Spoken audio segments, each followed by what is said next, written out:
저는 오늘 읽어드린 본문 말씀을 가지고 해야 할 일과 하고 싶은 일, 이 같은 제목으로 하나님의 말씀을 전가하도록 하겠습니다. 오늘 본문에 보면 사도 바울의 갈등이 나타나고 있습니다. 오늘 본문에 보면 속사람으로는 하나님의 법을 즐거워한다라고 하였습니다. 하나님의 법은 하나님께서 기뻐하시는 일입니다. 하나님께서 우리에게 원하시는 일입니다.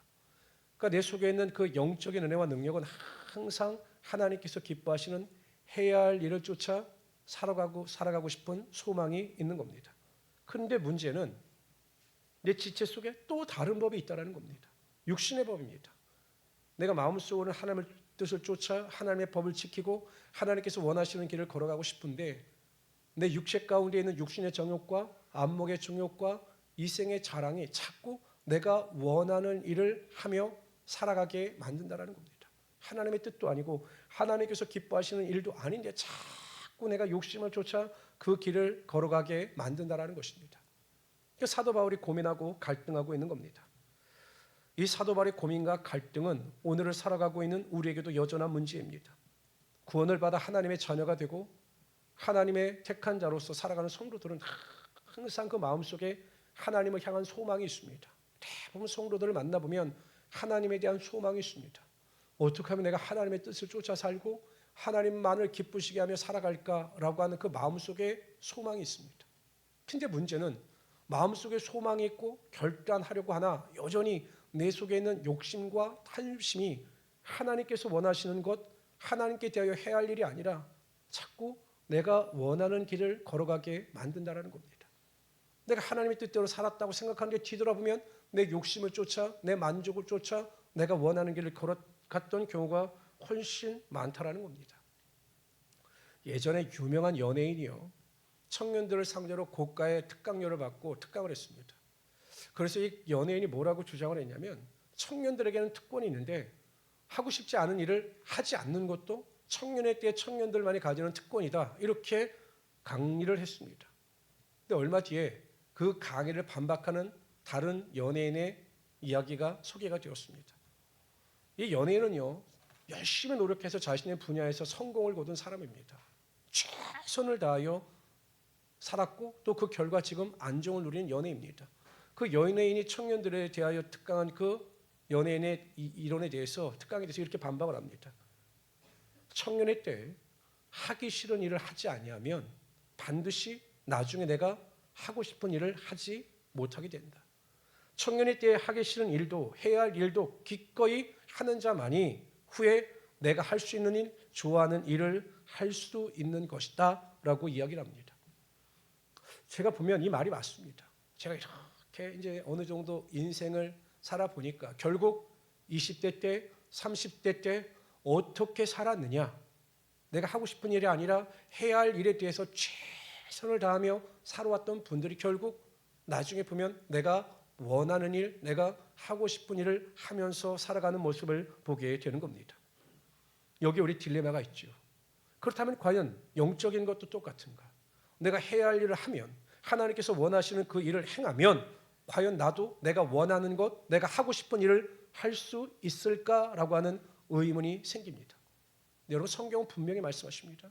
하나님께서 원하시는 해야 할 일을 반드시 하면 하나님께서 우리가 하고 싶은 일의 환경의 문을 열어주시고 하고 싶은 일을 할 수 있도록 우리의 삶을 축복하여 주시는 것입니다. 마태복음 6장 33절에 분명히 말씀하셨습니다. 그런즉 너희는 먼저 그의 나라와 그의 의를 구하라. 우리가 해야 할 일입니다. 하나님의 나라와 하나님의 의를 구하며 살아가는 것은 취사 선택의 문제가 아니라 반드시 우리가 해야만 하는 일입니다. 그러면 하나님께서 어떻게 하십니까? 그리하면 이 모든 것, 먹을 것, 입을 것, 마실 것을 충분히 채워주신다라고 약속하고 있습니다. 먹을 것, 입을 것, 마실 것이 채워지게 되면 성도 여러분, 우리가 하고 싶은 일을 할 수 있는 삶의 여유가 생기게 되는 것입니다.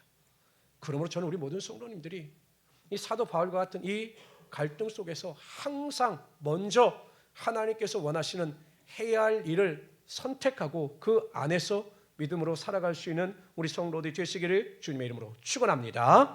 그러면서 오늘 저는 반드시 구원받은 자로서, 택함을 받은 자로서, 성도로 칭함을 받는 자로서 행해야 할 일에 대해서 살펴보도록 합니다. 첫 번째로요, 우리가 반드시 해야 하는 첫 번째 일은 예배 중심의 삶을 살아가는 겁니다. 성도들 가운데요, 이 사람이 택함을 받은 성도인지 born again, 다시 거듭난 성도인지를 구별할 수 있는 방법이 있습니다. 이분의 신앙이 성숙했는지 미성숙했는지 알아볼 수 있는 시금석이 있습니다. 그것은 예배에 대한 태도와 예배에 대한 실천입니다. 그러니까 예배에 대해서 어떠한 반응과 모습을 보이느냐가 저 사람은 거듭났구나, 정말 구원받았구나, 믿음 안에서 살아가는구나를 알아볼 수 있는 시금석이 된다는 것입니다. 그만큼 예배가 중요한 것이죠. 이 예배의 중요성에 대해서 사도 바울은 강조합니다. 우리가 잘 알고 있는 로마서를 구절을 보면 1장부터 11장 하는 교리 부분입니다. 이 교리 부분. 여기서 사도 바울은 구원에 관련된 교리를 강조합니다. 칭의, 성화, 영화와 관련된 구원의 모든 것에 대하여 강조하면서 반드시 택함받고 구원받아 하나님의 자녀가 되어야 한다. 믿음으로 구원을 얻어야 한다라고 강조합니다. 그러면서 12장부터 16장까지는 적용입니다. 구원 얻은 성도들이 어떻게 살아가는 것이 하나님의 뜻에 합당한 삶인가를 강조합니다. 12장부터 이제 적용 부분이 나오죠. 그런데 여러분 12장 1절, 12장이 시작하자마자 실천 부분이 시작하자마자 사도 바울이 첫 번째 강조하는 것이 무엇이냐면 예배입니다. 로마서 12장 1절에 보면 그러므로 형제들아 내가 하나님의 모든 자비하심으로 너희를 권하노니 너희 몸을 하나님이 기뻐하시는 거룩한 산 제물로 드리라. 이는 너희가 드릴 영적 예배니라. 오늘 찬양에도 이런 가사가 나오지 않습니까? 그러니까 그만큼 사도 바울이 강조하는 것도 예배인 거죠. 거듭난 자에게 구원 얻은 자들에게 중요한 것은 바로 예배라는 사실입니다. 제가 수요 예배 때도 잠깐 언급을 드렸는데 요즘 중국이요, 기독교에 대한 탄압이 극에 달하고 있습니다. 그래서 얼마 전에도 보면 그 베이징에 있는 시온교회가 있는데 그 지도자가 에스라 진이라고 하는 목사님입니다. 제가 보니까 이제 미국에서는 본명이 밝혀지게 되면 핍박을 받으니까 가명을 쓴 에스라, 성경에 나온 에스라 진이라고 하는 목사님인데 이번에 본명은 김명일 목사입니다. 조선족 목사입니다. 근데 이분을 비롯해서 그 시온교회, 베이징 시온교회에 있는 그 리더들 30명이 체포가 되어서 구금이 되었습니다. 근데 이 에스라진 목사님은 어떤 분이냐면 그 천안문 사태 때 그 핍박과 고난 가운데 하나님을 만납니다. 하나님을 영접합니다. 그래서 이 에스라진 목사님이 성도들 20명과 교회를 세웁니다. 이것이 시온교회입니다. 근데 여러분 중국은요 3자 교회밖에 없어요. 그러니까 정부가 관리하는 교회밖에 없는데 거기 성령의 능력이 없지요. 근데 이 가정교회는 다른 겁니다. 그런데 이 가정교회가 핍박과 고난 속에서 세운 지 10년 만에 1,500명의 성도로 성장을 합니다. 중국 정부가 가만둘 리가 없죠. 2018년도에 교회를 폐쇄하고 또 지도자들을 감금했습니다. 그리고 팬데믹이 오죠. 우리가 잘 알고 있는 코로나 팬데믹이 옵니다. 그러자 이 시온교회가 그 목회의 방향성을 바꿉니다. 어떻게 바꾸느냐? 그 스트리밍, 유튜브 예배와 셀 모임 중심으로 바꿉니다. 그래서 어찌하든지 모여서 소수가 예배하는 그러한 흩어짐의 교회로 목회 방향을 결정합니다. 그저 하나님께서 놀라운 축복을 허락하여 주셨습니다. 40개의 중국 전체 시온교회가 세워지게 되고 성도 수가 10,000명으로 부흥하게 됩니다. 하나님께서 하신 거죠. 그러니 여러분 중국에서 이 10,000명의 성도들이 모이는 교회를 가만두겠습니까? 그래서 이번에 대대적인 핍박을 통해서 지도자들과 150명의 성도들을 구금시켜버렸습니다. 150명입니다. 그 중에는 5월에 가오치안프 목사라고 하는 교회 리더도 세웠고 6월에는 왕룽긴이라고 하는 그 교회 리더자 목사님도 체포가 되었습니다. 근데 여러분 참 아이러니하죠. 저는 중국이라는 나라가 참 이해가 되지 않지만 또 하나님께서 그 민족을 축복하시는 이유가 있다고 생각합니다. 여러분 등소평이요. 공산주의를 세울 때 뭐라고 이야기했냐면 앞으로 10년 안에 중국에서 교회를 찾아보기 힘들 것이다 라고 이야기를 했습니다. 절대 교회를 용납하지 않을 것이다 라고 이야기를 했습니다. 그래서 많은 사람들이 가정교회를 세우고 예수님을 믿다가 구금이 되고 체포가 돼서 고문과 모진 어려움을 당합니다. 근데 교회는 더 부흥합니다. 엄청 부흥합니다. 지금 그 중국에 있는 교인 수를 약 1억 명까지 보는 통계학자들도 있어요. 여러분 생각해 보십시오. 고난을 당하고 구금을 당하고 고문을 당하면서까지도 그들이 왜 모여서 하나님께 영광을 돌릴까요? 한 가지 이유밖에 없습니다. 예배에 대한 갈망이 있기 때문입니다. 그들의 영혼이 예배를 드리지 않고는 살아갈 수 없기 때문에 육신의 소욕으로만 살아갈 수 없기 때문에 모여서 예배하고 하나님을 찬양하는 그 갈망이 고문을 당하고 감옥에 갇히는 것보다 더 크기 때문에 그들이 주저하지 않으면서 모여서 예배하고 하나님께 영광을 돌리며 살아가게 되는 것입니다. 얼마 전에 목사님들과 무슨 일 때문에 모여서 이야기를 하는데 저에게 하소연을 하셔요. 이제 교회 신앙이 없다라는 겁니다. 그래서 왜요라고 묻혀봤더니 이제 성도들이 주중에 모이지 않는다라는 겁니다.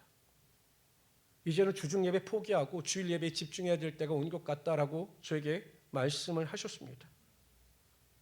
근데 여러분 생각해 보십시오. 그래서 지금 여러분 수요 예배, 금요 기도회, 저희는 아침 기도회로 대치를 했지만 새벽 예배를 드리지 않는 교회들이 태반입니다. 예배가 사라지면 누가 좋아할까요? 하나님이 좋아하실까요? 아닙니다. 사단이 좋아합니다. 근데 끊임없이 예배가 사라지고 있습니다. 주중 예배는 다 사라지고 있습니다. 저는 그런 생각을 했습니다. 아니 왜 성도가 나오지 않는다고 해서 예배가 사라질까? 저는 그 생각을 했거든요. 우리 교회가 그럴 리야 없겠지만 성도들이 한 사람도 나오지 않는다 할지라도 제가 예배자가 돼서 하나님께 예배를 드리면 그 수요 예배를 하나님께서 받아주실 것이고 저 혼자라도 하나님 앞에 나와 금요 기도회를 하면 하나님께서 그 예배를 받아주실 것이 분명한데 물론 저 혼자 아니죠. 저를 쫓아다니는 한 사람이 꼭 있습니다. 그분은 나올 겁니다. 그분은 나올 거예요. 여기 반주하는 분이 한 분 계셔서 그분은 나올 겁니다. 그럼 여러분 예배가 사라지지 않을 텐데 왜 목사님들 스스로가 예배를 포기하고 예배를 폐쇄시켜버리는 걸까? 저는 안타까운 마음을 금할 수가 없습니다. 저는 우리 행복한 우리 선봉교회 성도들의 예배자들의 모습을 보면서 많은 은혜를 받을 때가 있습니다. 제가 수요일 날마다 개인을 언급해서 좀 그렇지만 우리 임선빈 집사님을 모시러 제가 군포까지 갑니다. 수요 예배 때 차를 몰고 갑니다. 그럼 거기서 기다리고 계시다가 그 불편한 몸을 이끄시고 제 차에 타셔서 예배에 참석하십니다. 제가 그 모습을 볼 때마다 하나님께서 우리 집사님의 예배를 얼마나 기뻐 받아 주실까. 또 뒤에 있는 우리 정환 형제를 볼 때마다 아니 그 많고 많은 교회 중에서 또 우리 교회 예배를 드리기 위해서 저 세종시에서부터 주일날 몇 시간 차를 타고 올라와서 예배 드리는 그 모습을 볼 때 저는 예배 인도자가 아니라 예배를 드리는 여러분들을 통해서 은혜를 경험할 때가 정말로 많습니다. 그런데 여러분 히브리서 10장 25절에 보면 이런 말씀이 있어요. 모이기를 피한 어떤 자들의 습관과 같이 하지 말고 오직 권하여 그날이 가까움을 볼수록 더욱 그리하라. 안타깝죠. 2000년 전에 히브리서 기자는 벌써 말세 때가 되면 성도들이 모이기를 피하는 습관을 쫓아 모이지 않는다는 사실을 분명히 아셨던 겁니다. 그래서 모이기를 피하는 자들의 습관과 같이 하지 말고 예수 그리스도의 재림의 그날이 가까움을 볼수록 우리가 더욱 모여서 예배하고 하나님께 영광을 돌려야 한다라고 말씀하고 있는 것입니다. 성도 여러분, 마지막에 가까울수록 어찌하든지 하나님께서 기뻐 찾으시는 귀한 하나님의 예배자들이 되시기를 바랍니다. 반드시 예배를 통해서 하나님께 영광을 돌리시고 반드시 예배를 통해서 하나님의 기쁨을 경험할 수 있는, 그래서 하나님을 위하여 살아갈 수 있는 하나님의 귀한 성도들이 되시기를 주님의 이름으로 축원합니다. 두 번째로요, 우리가 반드시 해야 할 일은 말씀 중심의 삶입니다. 여러분 혹시 대한민국의 5대 국민의 의미가 뭔지 아십니까? 저는 4대까지는 알았는데 이번에 살펴보니까 우리나라가 국민이 반드시 이해해야 되는 5가지 의무가 있습니다. 첫째는 우리가 잘 알고 있는 납세의 의무입니다. 두 번째는 국방의 의무입니다. 세 번째는 교육의 의무입니다. 네 번째는 근로의 의무입니다. 그런데 여러분 5번째 제가 몰랐는데 이번에 보니까 환경 보존의 의무가 있다고 하더라고요. 그런데 세 번째가 교육의 의무입니다. 요즘을 보니까 고등학교까지 의무 교육이더라고요. 그래서 교육도 다 무료고 밥 먹는 것도 다 무료더라고요. 참 안타깝죠. 우리 애들은 다 돈 내고 다녔는데 조금만 늦게 태어나면 그냥 무상으로 다녔을 텐데. 근데 제가 학교 다닐 때만 해도 육성회비를 냈습니다. 그때도요. 그래서 육성회비 못난 애들 막 선생님들이 돈 가져오라고 그런 게 제가 기억이 있습니다. 근데 교육이 의무가 됐어요. 고등학교까지는 반드시 교육의 의무를 다해야 합니다. 교육의 의무를 시행하지 않은 부모는 처벌을 받아요. 그래서 그 생각을 했습니다. 그럼 왜 우리가 교육을 받아야 하는가? 왜 교육이 우리의 삶의 의무인가? 교육의 목적은 무엇인가? 를 제가 찾아봤습니다.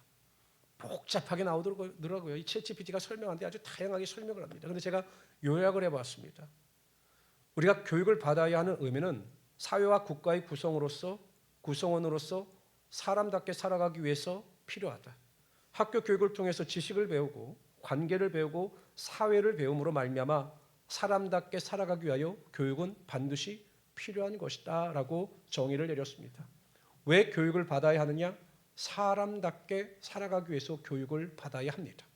그럼 여러분, 우리가 성도답게 살아가기 위해서도 반드시 그 필요한 교육이 있죠.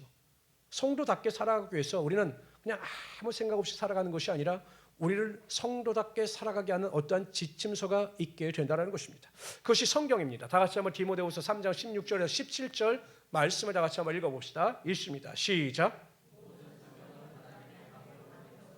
교훈과 책망과 바르게 함과 의로 교육하기에 유익하니 하나님의 감동이란 성령의 감동, 성령의 능력으로 말미암아 성경의 기자들이 성경을 기록하는 것입니다. 그래서 성경은 완전하고 무한한 것입니다. 17절 다 같이 읽습니다. 시작. 모든 선한 일을 행할 능력을. 왜 성경을 읽어야 되느냐? 성경을 읽어야 하나님의 사람으로 온전하게 되며 하나님의 사람으로 선한 일을 행하며 살아갈 수 있게 된다는 거죠. 쉽게 이야기하면 왜 우리가 성경을 읽어야 하느냐? 성도답게 살아가기 위해서 반드시 성경을 읽고 묵상하고 받은 은혜대로 실천하며 살아가야 한다는 사실입니다. 제가 이번 설교를 준비하면서 제가 2010년 그때 이제 청년 사역할 때 그 써놓은 그 메모를 제가 잠깐 봤습니다. 그 청년들에게 쓴 내용을 잠깐 봤는데 거기에 제가 큐티와 관련해서 청년들에게 강조하던 내용이 있더라고요. 이렇게 보면 무엇을 강조했냐면 큐티를 강조하면서 여자 자매들에게는 no 큐티, no 메이크업. 뭐냐? 큐티 안 하면 화장하지 말라라는 겁니다. 큐티하지 않으면 화장하지 말고 출근하라는 겁니다. 남자들에게는 남자 청년들에게 뭐라고 강조했냐면 no 큐티, no 블랙 패스트라고 썼습니다. 뭐냐? 큐티하지 않으면 밥 먹지 말라는 겁니다. 그때 그렇게 청년들에게 강조했어. 우리 자매들에게도 절대 큐티 안 했으면 출근할 때 메이크업도 하지 말고 가라고. 청년들에게는 남자 청년들에게는 그 한 끼 안 먹어도 죽지 않으니까 큐티 안 하면 밥 먹지 말라고. 근데 미안한 건 저는 먹었습니다만 하여튼 그렇게 제가 강조를 했어요. 지금 와서 이게 지나친 강요일까? 저는 아니라고 봅니다. 우리는 하나님의 말씀인 영의 양식을 우리의 삶의 영의 자양분으로 삼을 수 있는 은혜가 있어야 한다는 거죠. 우리가 여러분 한 끼 두 끼를 먹지 아니하면 그 배고픔으로 인하여 굉장히 고통을 당합니다. 배고픔을 참지를 못해요. 그게 육체의 반응이죠. 영의 반응도 이래야 되지 않을까요? 우리가 하나님의 말씀을 읽지 아니하면 우리의 영의 갈급함으로 인하여 견딜 수 없는 하나님의 말씀에 대한 목마름이 있어야 한다는 것입니다. 그런데 일주일 내내 성경을 읽지 않아도 일주일 내내 큐티하지 않아도 우리의 삶에 영적인 목마름이 없다? 그것은 병든 겁니다. 육체가 병이 들면 배고픔을 모릅니다. 영이 병이 들면 말씀에 대한 갈급함이 사라지게 되는 것이죠. 저는 우리 모든 성도님들이 매일 하나님의 말씀을 가까이 할 수 있는 자들이 되시기를 바랍니다. 그래서 항상 여러분을 통해서 하나님의 말씀에 대한 향기가 흘러넘치고 그 말씀을 통해서 여러분 또한 새롭게 변화되는 하나님의 은혜를 체험하면서 하루하루 살아가는 우리 귀한 성도들이 되시기를 주님의 이름으로 축원합니다. 세 번째로요. 우리가 반드시 우리의 삶 가운데 해야 할 일은 기도 중심의 삶입니다. 미국 어느 직장에서요. 오래전에 있었던 이야기인데 그 교회 그 직장의 간부가 출근해 보니까 자신의 책상 위에 해고 통지서가 놓여져 있는 겁니다.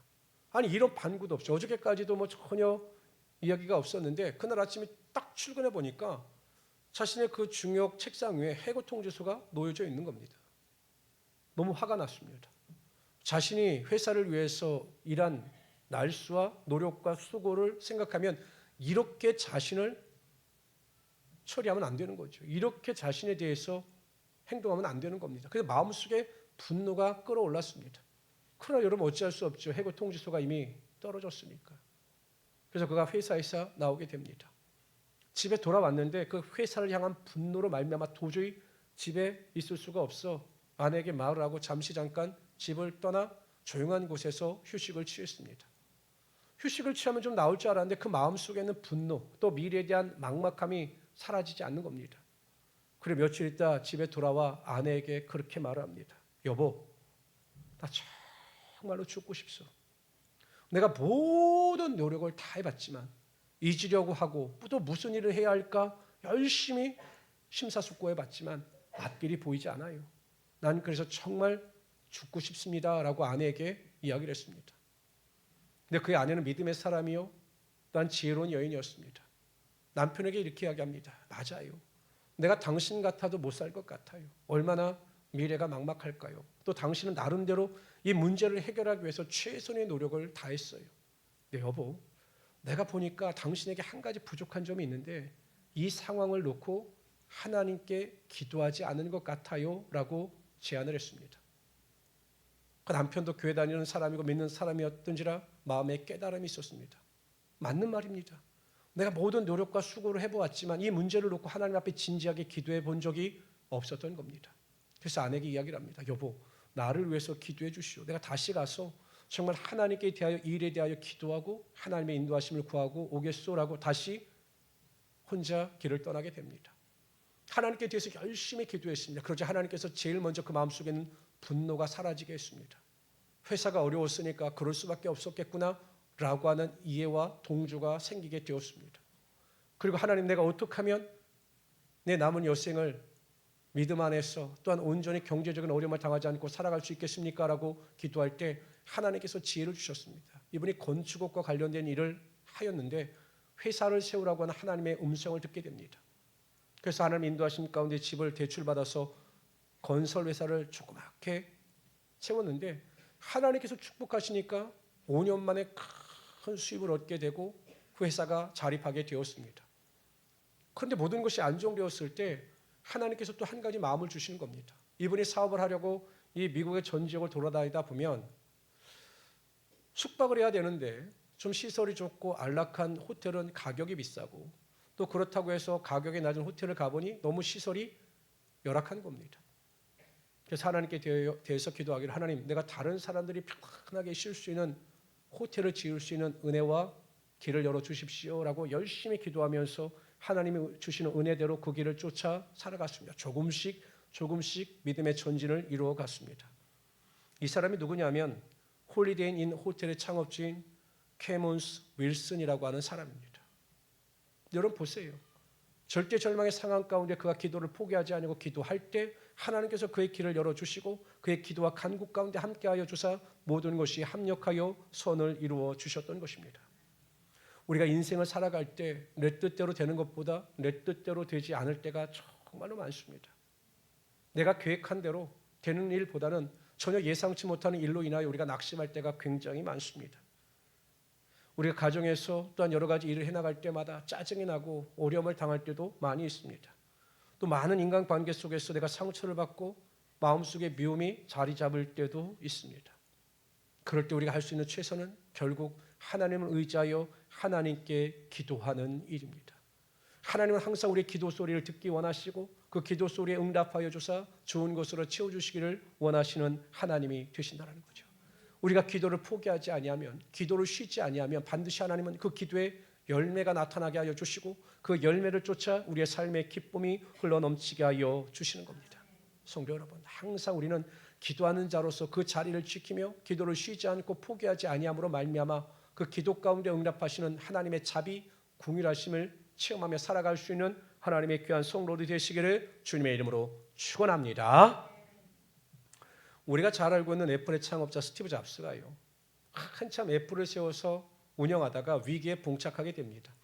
제가 보기엔 스티브 잡스는 경영인의 마인드는 아니에요. 내가 보면 기술자, 엔지니어의 마인드지 어떤 경영과는 어려운 사람입니다. 그래서 이사회에서 이 스티브 잡스가 쫓겨날 위기에 처하게 됩니다. 근데 그때 스티브 잡스가 뭐라고 이야기하냐면, 그렇다면 내가 경영에 대해서 무능하다면 정말 뛰어난 경영인을 내가 데려오겠다라고 주장을 합니다. 그러면서 이 스티브 잡스가 누구를 이야기하냐면 펩시콜라의 존 스컬리를 이야기합니다. 내가 가서 존 스컬리를 데리고 오겠다라고 이야기합니다. 펩시콜라 회장인 사람은. 근데 여러분, 우리가 잘 알고 있듯이 미국에서 이 콜라 전쟁이 대단하죠. 이 펩시와 코카의 전쟁이 대단한데 항상 이 코카콜라가 펩시콜라보다 위에 있습니다. 근데 존 스컬리라고 하는 사람이 이 펩시콜라를 운영할 때는요, 이 펩시콜라가 코카콜라를 이겼습니다. 그 존 스컬리가 여러분 안정된 삶이 보장되어져 있고 충분한 수입을 누리는데, 지금이야 여러분 애플이 시가총액이 어마어마하지만 그 당시만 해도 애플에 주목하는 사람들이 별로 없었거든요. 근데 그 존 스컬리에게 가서 스티브 잡스가 와라 그러면 애플에 오겠습니까? 여러분들 같으면 오겠습니까? 저 같은 사람이야 믿음이 있어서 가겠지만 안 가요. 그런데 여러분 존 스컬리가 온 겁니다. 그 이사회에서 깜짝 놀랐습니다. 미국에서도 깜짝 놀랐습니다. 왜 존 스컬리가 그 애플로 갈 수밖에 없었는가? 이게 항상 의문이었습니다. 근데 나중에 밝혀진 이야기가 있습니다. 에피소드가 있습니다. 어떻게 존 스컬리가 오게 되었는가? 스티브 잡스가요, 그 존 스컬리를 찾아가 이렇게 이야기했다라고 합니다. 평생 설탕물이나 팔고 살겠습니까? 아니면 나와 함께 세상을 변화시킨 일에 동참하겠습니까? 라고 하는 질문을 던졌다고 합니다. 여러분들 이러한 질문을 받으면 어떻게 하실까요? 평생 설탕물을 파시며 살겠습니까? 아니면 세상을 변화시킬 일에 나와 동참하겠습니까? 제가 단언컨대 여러분들은 설탕물을 팔겠다고 이야기할 겁니다. 아니 요즘 안정되어져 있는데 굳이 내가 사서 고생을 할 이유가 어디에 있습니까? 근데 존 스컬리는 그 말을 듣고 도전을 받은 겁니다. 세상 사람들에게 필요한 반드시 내가 해야 할 일이라면, 이 일이 나의 사명이라면 인류의 기여에 반영할 수 있는, 내가 인류 발전에 기여할 수 있는 일을 선택하겠다라고 해서 이 스티브 잡스와 손을 잡고 애플의 사업 가운데 동참하게 되는 거죠. 이 존 스컬리가 동참하면서 스티브 잡스의 그 기업이 엄청나게 발전하게 된 겁니다. 여러분 우리가 상상이나 했겠습니까? 이 손에 모바일을 가지고 우리가 인터넷을 하고 우리가 이 일로 모든 것을 관리할 수 있는 시대가 올 것이라고 생각을 했겠습니까? 이 일에 누가 기여하는 것이냐? 존 스컬리 같은 위대한 인물이 있었기 때문에, 내가 하고 싶은 일보다 사명을 가지고 내가 해야 할 일에 대한 사명이 있었기 때문에 우리가 이러한 유익을 누릴 수 있게 되는 것입니다. 나중에 존 스컬리가 그런 이야기를 합니다. 내가 해야 될 일이라고 생각하여 사명감을 가지고 그 일에 동참했는데 가보니 내가 하고 싶은 일이었고 내가 그 일을 하면서 큰 행복을 누렸다라고 고백을 하였습니다. 저는 지금까지 여러분들에게 성도로서 반드시 해야 할 일에 대해서 말씀을 드렸습니다. 성도라면 예배 중심의 삶을 살아가야 하고, 성도라면 말씀 중심의 삶을 살아가야 하고, 성도라면 항상 쉬지 않고 기도의 삶을 살아가야 합니다. 이것은 택함받은 저와 여러분이 반드시 해야 하는 일입니다. 근데 저는 이와 같은 해야 할 일이 여러분의 삶에 하고 싶은 일이 될 수 있기를 바랍니다. 정말 내가 하나님을 예배하는 일, 내가 하나님의 말씀을 읽고 묵상하는 일, 내가 하나님께 기도하는 일이 해야 될 일이지만 나는 이 일을 하면서 행복을 느끼고 예배를 통해서, 말씀을 통해서, 기도를 통해서 하나님과 교제함이 내 삶의 가장 큰 행복이고 은혜입니다. 내가 가장 하고 싶은 일입니다 라고 고백할 수 있는 우리 성도들이 되시기를 바랍니다. 그러면 하나님께서 영육간의 간절함을 채워주사 우리의 삶의 하늘의 문을 여시고 놀라운 복과 은혜와 능력으로 함께하여 주실 것입니다. 이런 믿음을 가지고 우리 행복한 우리 순복음교회 성도님들은 하나님께서 기뻐하시는 성도의 삶을 매일 살아가시는 귀한 자들이 되시기를, 기쁨으로 승리하며 살아가시는 자들이 되시기를 주님의 이름으로 축원합니다. 기도합시다. 조시 하나님, 정말로 감사합니다. 우리가 이 세상을 살아갈 때마다 항상 하나님께서 우리에게 사명을 주시고 해야 할 일을 통해서 또한 기쁨과 행복과 만족을 부어주심을 정말로 감사합니다. 하나님, 오늘 이 자리에 나와서 기도하며 간구한 우리 모든 성도들에게 해야 할 일, 항상 우리가 예배 중심의 삶, 말씀 중심의 삶, 기도 중심의 삶을 살아가게 하여 주시옵소서. 영적인 일에 멀어지는 자들이 아니라 영적인 일에 가까이가 하나님을 섬기는 자들이 되게 하여 주시옵소서. 언제나 함께 하심을 감사합니다. 주님을 찬양합니다. 감사하며 예수님의 이름으로 기도드리옵나이다. 아멘. 우리 찬양합시다. 우리가 매일 기쁘게 우리 하나님을 찬양하며 나갑시다.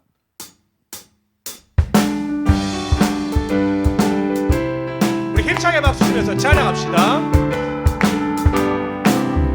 내가 매일 기쁘게 술래에게 해가니 주의 팔이 나를 안보하니요. 내가 주의 큰 복을 받는 참된 비결은 주의 영이 함께함이라. 성령이 계시네. 할렐루야 함께하시네. 기뻐하는 것 주의 영이 함께함이라. 주의 받아서 너가